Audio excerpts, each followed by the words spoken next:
একটি চোর একটি বাড়িতে চুরি করার জন্য প্রবেশ করলো। তিনি সেখানে চুরি করার জন্য প্রচুর ভালো ভালো জিনিস দেখতে পেয়েছেন। ঠিক তখনই মেহুল একটি ফোন কল পেয়েছে যে তার বাড়িতে চুরি করার জন্য চোর ঢুকেছে। সুতরাং মেহুল সঙ্গে সঙ্গে তার গাড়িটি নিয়ে বাড়ির উদ্দেশ্যে রওনা দিলেন। এখন এই দুটি ফুটেজ দেখে আপনি কি অনুমান করতে পারেন যে এখান থেকে চোর কতগুলি জিনিস চুরি করেছে? 5টি, 6টি, 4টি না 7টি?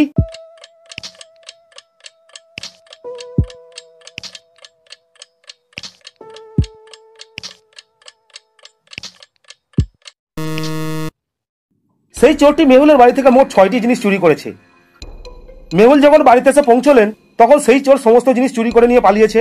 তাই মেহুল জানলার ধারে দাঁড়িয়ে দেখতে লাগলেন যে সেই চোরকে তিনি দেখতে পান কিনা। আর মেহুল জানলার ধারে দাঁড়িয়ে সেই চোরকে পালাতে দেখতে পেয়েছেন। আর সঙ্গে সঙ্গে মেহুলও বাইরে বেরিয়ে সেই চোরকে ধাওয়া করতে লাগলেন। কিছু দূর সেই চোরকে ধাওয়া করার পর মেহুল 3টি রাস্তার সামনে এসে উপস্থিত হলেন।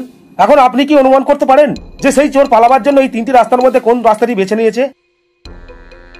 এই রাস্তা, বি রাস্তা না সি রাস্তা?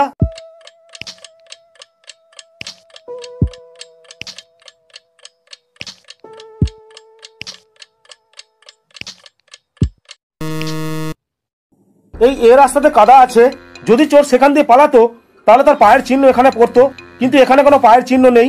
আর এই বি রাস্তায় সিসি ক্যামেরা লাগানো আছে, কিন্তু এই সি রাস্তাতে কোনো সিসি ক্যামেরাও নেই। আর এই রাস্তাটা কাদাও নয়। সুতরাং চোর এই 3 নম্বর রাস্তা দিয়ে গেছে। তাই মেহুল এই 3 নম্বর রাস্তায় গিয়েই সেই চোরকে ধরবে। একটি চোর চুরি করার জন্য 3টি বাড়ির সামনে এসে উপস্থিত হলো। সে 3টি বাড়ির দিকে তাকে কোনো মতেই সিদ্ধান্ত নিতে পারছিল না যে এই 3টি বাড়ির মধ্যে কোন বাড়িতে তার চুরি করা উচিত। তাই সে সেখানে অনেকক্ষণ দাঁড়িয়ে ভাবতে লাগলো।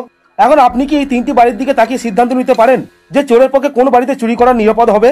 এ বাড়িতে, বি বাড়িতে না সি বাড়িতে?